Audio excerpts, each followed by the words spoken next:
17वीं लोकसभा की अंतिम बैठक में प्रधानमंत्री नरेंद्र मोदी ने कई बातें की। बात की सरकार ने जो परफॉर्मेंस की, उससे जो ट्रांसफॉर्मेशन हुई उसकी बात की, जो सपने युवा पीढ़ी देख रही है और 25 सालों में जो पूरा करना है उसकी बात की। लेकिन सबसे अहम बात रही राम मंदिर की, जिसके लिए ये अंतिम बैठक जो है याद की जाएगी। बात करने के लिए हमारे साथ साध्वी निरंजन ज्योति जी हैं। आपका स्वागत है भारत एक्सप्रेस में मैम।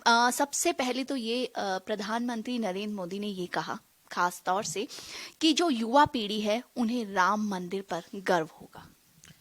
नहीं, पूरे देश को गर्व हुआ है। आप देख रहे थे कि उस दिन युवा हो, वृद्ध हो, छोटा बच्चा हो, पूरा अपने अपने गांव में, अपने अपने मोहल्ले में उत्सव मना रहा था।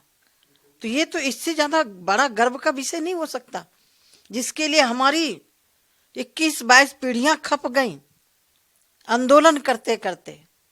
कितने लोग शहीद हो गए, कितने लोग आंदोलन करते करते शरीर छोड़ के चले गए।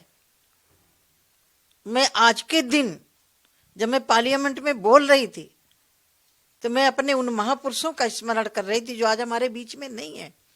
आंदोलन खड़ा किया, श्री अशोक सिंघल जी ने संतों को जोड़ा, लेकिन वो सौभाग्य रामलला अपने गर्भगृह में पहुंचे, वो सौभाग्य हमें प्राप्त हुआ। और मैं सौभाग्यशाली हूं कि आंदोलन की भी साक्षी रही, साक्षी के आंदोलन में भी गिलहरी की तरह भूमिका में रही, और जब रामलला अपने गर्भगृह में पहुंचे उसकी भी साक्षी बनी। और आज जब पार्लियामेंट में जब रामलला की चर्चा हो रही थी, कभी सोच सकते थे कि राम की भी बात यहां हो सकती है? क्या कोई सोच सकता था? इसीलिए कहा गया मोदी है तो मुमकिन है। आप तो काफी भावुक भी हो गई थी उस वक्त बोलते। भावुक होने का एक वो था, क्षण था। जब राम की हम बात करते हैं तो मेरे अभी भी रोंगटे खड़े हो रहे हैं, सिहरन होती है शरीर में। क्या हम सपना देख रहे थे? क्या वो हकीकत थी? उस हकीकत को देख करके ये 1000 वर्ष के लिए ये राष्ट्र का मंदिर बना है। सिर्फ राम का मंदिर नहीं है, ये राष्ट्र का मंदिर बना हुआ है। आप पूरे समर्पण के साथ इस संघर्ष में जो है लगातार जुड़ी रही, इस आंदोलन में जुड़ी हुई। कभी सोचा था कि जो ये सपना है एक राम मंदिर बनने का, वो पूरा हो जाएगा इस तरीके से, और जो ये कार्यकाल खत्म हो रहा है इसमें राम मंदिर की चर्चा होगी, बोलने का मौका, अपने भावों को बाहर निकालने का मौका मिलेगा? अब मेरा सहारा समय में 2019 का चुनाव के पहले का वक्तव्य पढ़ा, उसको देखिएगा। मैंने डंके की चोट से कहा था कि राम मंदिर बनेगा। क्यों?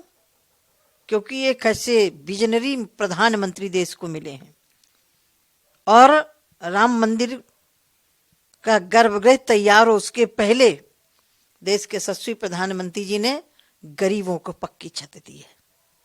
पीड़ा होती थी जब रामलला को हम टाट में देखते थे, पीड़ा होती थी। हम लोग घरों में रह रहे हैं, रामलला टाट में बैठे हैं।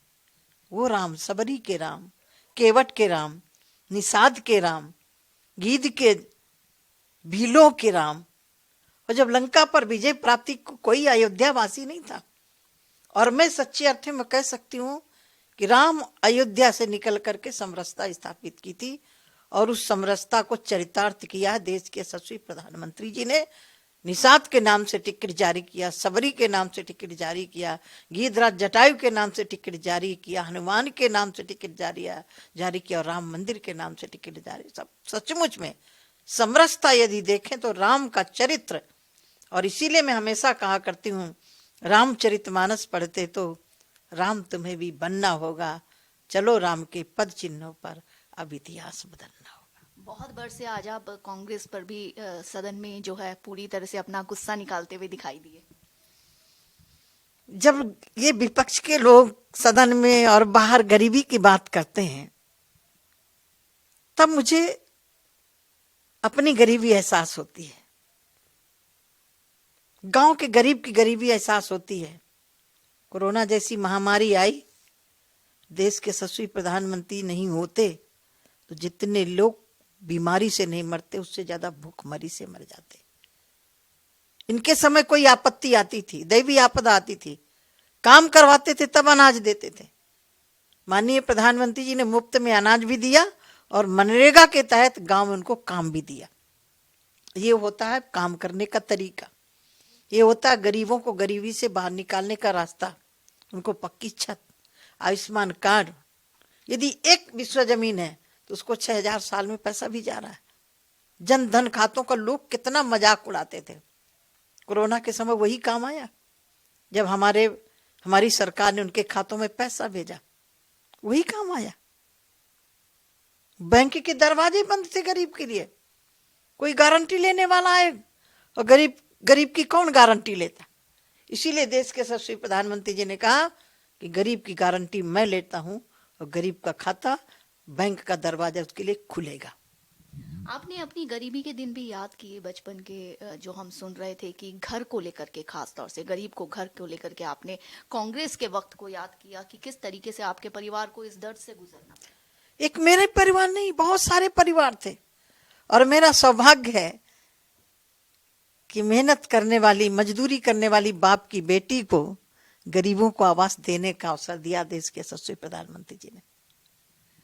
एक बहुत दमदार बयान आज आपने बहुत दमदार तरीके से दिया सदन में कि राम मंदिर बना प्रधानमंत्री नरेंद्र मोदी के 56 इंच के सीने से। हाँ बिल्कुल, ये हिम्मत कौन जुटाता था। ये तो कहते थे कोर्ट में सुनवाई ना हो, दंगे हो जाएंगे, अफरा तफरी मच जाएगी। ये फैसले, कड़े फैसले, चाहे 370 धारा हो, चाहे ट्रिपल तलाक हो, चाहे महिलाओं का नारी शक्ति वंदन अधिनियम हो और चाहे राम जन्मभूमि का मुद्दा हो, वो 56 इंच के सीने वाला ही ले सकता है, कमजोर दिल वाला नहीं ले सकता। कांग्रेस पर राम को लेकर के, रामचरितमानस को लेकर के आप बहुत बरसे कि राम को जो है वो कल्पना मानते थे और कल्पना मात्र राम को समझते नहीं थे। आज उनको भी मजबूर हो गया राम कहने के लिए कि हम राम को मानते हैं। आज उनको भी मजबूरन कहना पड़ा। मैंने कहा भयगत सांप सछुंदर के लिए, गोस्वामी जी की चौपाई है। यदि सांप एक जीव होता है, सछुंदर जिसको बोलते हैं, वो खा लेता है तो अंधा होता है, निगलता है तो मर जाता है। ऐसी कांग्रेस की हालत हो गई है। साधी जी, आपने जैसे प्रधानमंत्री नरेंद्र मोदी ने आज एक अहम बात और कही कि ये जो लोकसभा चुनाव है, ये लोकसभा चुनाव लोकतंत्र और ये चुनाव देश को विश्व में जो है एक गौरवान्वित करेंगे। बिल्कुल करेंगे। खास तौर से जब राम मंदिर की बात आती है, क्या लगता है कि गर्व जो है वो राम मंदिर से जुड़ा होगा और इसका फायदा बीजेपी को मिलेगा आने वाले लोकसभा चुनाव में? देखिए, मुझे लग रहा है कि नरेंद्र भाई मोदी नफा नुकसान देख करके काम नहीं करते हैं। वो देश हित में काम करते हैं, देश की जटिल से जटिल समस्या का समाधान करने के लिए करते हैं। चुनाव के लिए हमारे पास बहुत मुद्दे हैं, हमने काम किया गरीबों के लिए। एक आखिरी सवाल मैं आपसे और पूछूंगी कि उन्होंने नए सदन, जो नया संसद भवन बना उसके बारे में बोला और कहा उसकी सोच जो है नारी शक्ति वंदन से जो है आई। आज जब आप वहां उस सदन में खड़े होके बोल रहे थे, मैं कहूंगी कि बरस रही थी आप लगातार विपक्ष पे, तो क्या किस तरीके का एहसास, खास तौर से नारी शक्ति वंदन को लेकर के, क्या लगा कि इस कार्यकाल में, मोदी सरकार के इस कार्यकाल में नारी शक्ति को किस तरीके से देख लिया, किस तरह से बढ़ावा दिया? देखिए, नारी शक्ति का चाहे वो रक्षा के क्षेत्र में हो, आज तो ट्रेन चला रही है, प्लेन चला रही नारी, और सबसे बड़ा अहम, सैनिक स्कूलों में बेटियों को पढ़ने की छूट दे दी माननीय प्रधानमंत्री जी ने। और आधी आबादी यदि मजबूत नहीं होती है तो हम भारत को विकसित कैसे कर सकते हैं। आज जिस विभाग में मैं काम कर रही हूं, 10 करोड़ महिला स्वयं सहायता समूह से जुड़ी हैं। जो महिला पति के सामने 1-1 रुपया के लिए हाथ फैलाती थी, आज वो स्वावलंबी बन रही है। और यूं ही नहीं, प्रधानमंत्री जी ने कहा कि हम 3 करोड़ दीदियों को लखपति बनाएंगे। 1 करोड़ के ऊपर लखपति दीदी बन गई है इन 2014 से, इन 10 वर्षों के अंदर अंदर। तो नारी शक्ति, हम लोग तो कठिनाई से पुरुषों के सामने चुनाव लड़के विधायक भी बने, 2 बार सांसद में आए, पार्लियामेंट में आए।